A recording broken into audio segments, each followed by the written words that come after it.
Pemirsa, 4 orang meninggal dunia dan beberapa lainnya luka-luka dalam tabrakan beruntun yang terjadi di ruas tol Cipali, Majalengka, Jawa Barat Minggu siang. Kecelakaan melibatkan sebuah bus, truk, dan mobil travel. Barusan Laka Widya. Kecelakaan maut kembali terjadi di ruas tol Cipali, Majalengka, Jawa Barat, tepatnya di kilometer 150 jalur Jakarta ke Cirebon. 4 orang meninggal dunia dalam tabrakan beruntun yang melibatkan sebuah bus, truk, dan mobil travel. DKM. Bangkai kendaraan langsung dibawa ke posko patroli Jalan Raya Kertajati, Majalengka, Jawa Barat. Menurut Kasat Lantas Polres Majalengka AKP Luki Martono, kecelakaan terjadi akibat bis salip ke kiri dan menabrak tronton yang berhenti, lalu terbalik dan ditabrak mobil travel dari belakang. Kasat Lantas juga mengatakan 4 korban meninggal merupakan penumpang bis. Nah, akibat kejadian laka ini, ada 4 korban meninggal. Dari kendaraan apa tuh? Dari kendaraan bis. Kemudian luka berat 3 dan luka ringan 7. Itu semuanya dari kendaraan bis. Sementara itu 4 korban meninggal dibawa ke RSUD Arjawinangun Cirebon. Korban luka dibawa ke Rumah Sakit Mitra Plumbon Cirebon. Dari 4 korban meninggal, 1 korban yang sudah teridentifikasi adalah supir bis. Korban diantar oleh pihak jalan tol sekitar jam 3 ya, jam 3-an. Ada 4 jenazah. Dari 4 jenazah itu baru 1 yang teridentifikasi. Yang 3-nya kita masih menunggu. Yang 1 itu siapa, Dok? Yang 1 ini teridentifikasi menurut keterangan adalah supirnya dengan inisial J. Diduga tabrakan beruntun akibat supir bis berkendara dalam kecepatan tinggi. Namun polisi masih menyelidiki penyebab pasti kecelakaan. Dari Majalengka dan Cirebon, Muhammad Zain Johadi dan Toy Skandar, iNews melaporkan. Polisi baru akan menyelidiki kebakaran gedung Kejaksaan Agung di lokasi kejadian besok.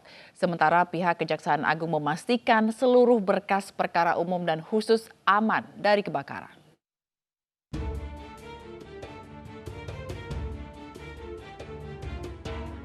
Lalu lintas di depan Gedung Kejaksaan Agung Jakarta telah dibuka usai proses pendinginan gedung utama rampung sore tadi. Jalan Panglima Polim dan Jalan Sultan Hasanuddin yang sempat ditutup kini telah dibuka dan dapat dilalui kendaraan termasuk Transjakarta. Sementara itu, olah tempat kejadian perkara yang awalnya direncanakan hari ini ditunda besok. Hal ini karena masih ada proses pendinginan bara api yang berpotensi menimbulkan api susulan.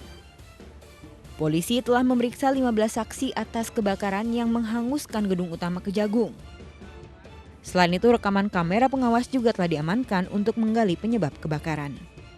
Ada dari Pamdal, ada dari pekerja yang ada di sini, juga ada dari pihak internal Kejaksaan Agung untuk mengetahui blueprint bangunan dan lain sebagainya yang itu dibutuhkan dalam pemeriksaan oleh Puslapfor. Di sisi lain, pihak Kejagung memastikan tidak ada berkas pidana umum dan khusus yang terbakar saat kejadian. Gedung utama ini tidak menyimpan berkas yang ada kaitannya dengan penanganan perkara. Baik itu tindak pidana khusus yang dalam hal ini tindak pidana korupsi maupun tindak pidana umum. Sehingga terhadap berkas perkara yang terkait dengan penanganan tindak pidana korupsi 100% aman. Ruang Kejaksaan Agung pun ludes terbakar, tak ada yang tersisa. Selain ruang kerja unsur pimpinan, di gedung utama juga menjadi tempat kerja bidang intelijen dan bidang kepembinaan. Untuk sementara seluruhnya akan berkantor di Badan Diklat Kampus A Ragunan dan Badan Diklat Gedung B di Ceger. Dari Jakarta, Tim Liputan iNews melaporkan. Kebakaran di gedung utama Kejaksaan Agung menghanguskan tidak hanya ruang kerja unsur pimpinan, tetapi cagar budaya yang ada di dalamnya. Bahkan Koordinator Masyarakat Anti Korupsi mengatakan ada kemungkinan kebakaran menghilangkan sejumlah bukti tambahan atas kasus yang tengah berjalan.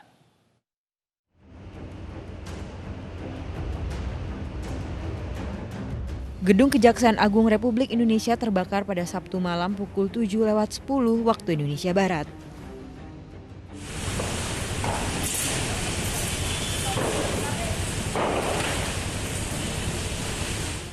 Api menjalar ke seluruh lantai gedung.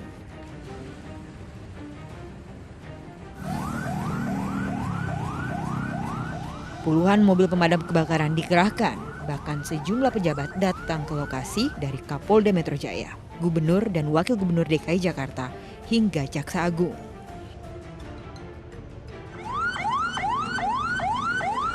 Petugas juga mengevakuasi 25 tahanan dari Rutan Salemba Cabang Jaksa Agung ke Rutan Salemba Cabang Kejaksaan Negeri Jakarta Selatan.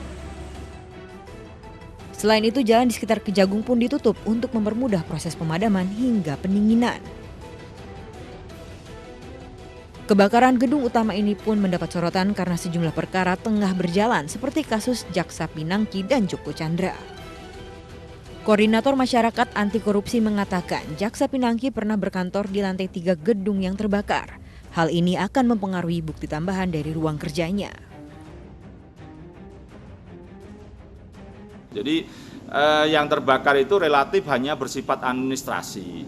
Yang ketiga hanya begini aja, agak disayangkan terkait dengan keberadaan fungsi CCTV yang itu rekaman-rekamannya pasti ada kegiatan-kegiatan. Yang terkait dengan Joko Chandra adalah di mana oknum Jaksa Pinangki yang sudah ditetapkan tersangka itu kan pernah menerima tamu saksi-saksi yang berkaitan dengan perkara Joko Chandra. Hanya itu aja, hanya sekunder sih sebenarnya. Sementara itu, Komisi 3 DPR RI meminta aparat penegak hukum bergerak cepat menginvestigasi guna mengetahui penyebab kebakaran. Ya, itu juga sangat kita sayangkan ya.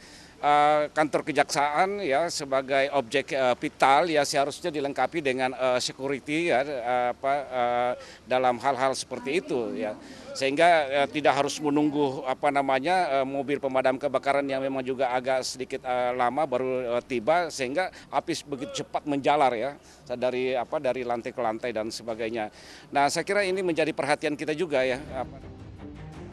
Diketahui Gedung Bundar yang merupakan kantor dari Jaksa Agung Muda Tindak Pidana Khusus dan berkas perkara tersimpan berbeda dengan gedung utama, serta berbeda pula dengan rumah tahanan.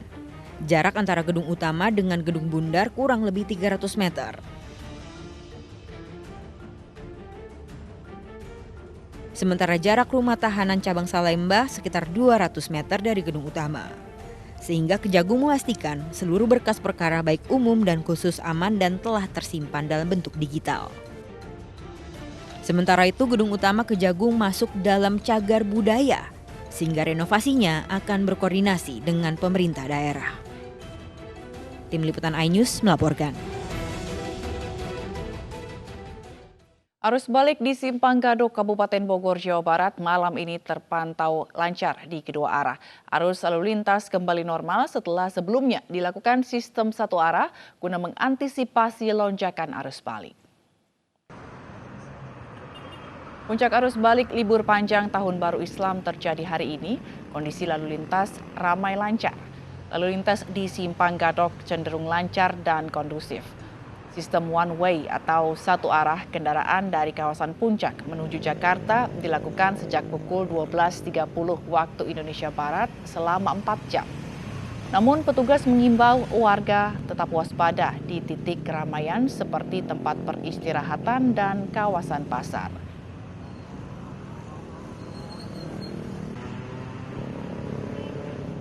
Kondisi berbeda terjadi di jalur wisata Puncak Kabupaten Bogor, Jawa Barat. Puncak arus balik liburan terjadi sejak siang tadi, ditandai meningkatnya volume kendaraan yang mengarah ke Jakarta. Meningkatnya volume kendaraan ke Jakarta sudah terlihat di simpang Taman Safari siang tadi. Polisi juga menerapkan sistem one way atau satu arah guna mengurai kepadatan. Polisi juga memprioritaskan kendaraan dari arah Puncak menuju Jakarta sepanjang 22,7 km, mulai dari Rindu Alam hingga Simpang Gadok.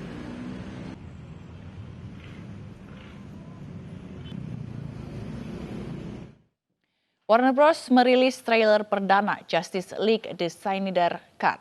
Selengkapnya sesaat lagi, kami akan segera kembali.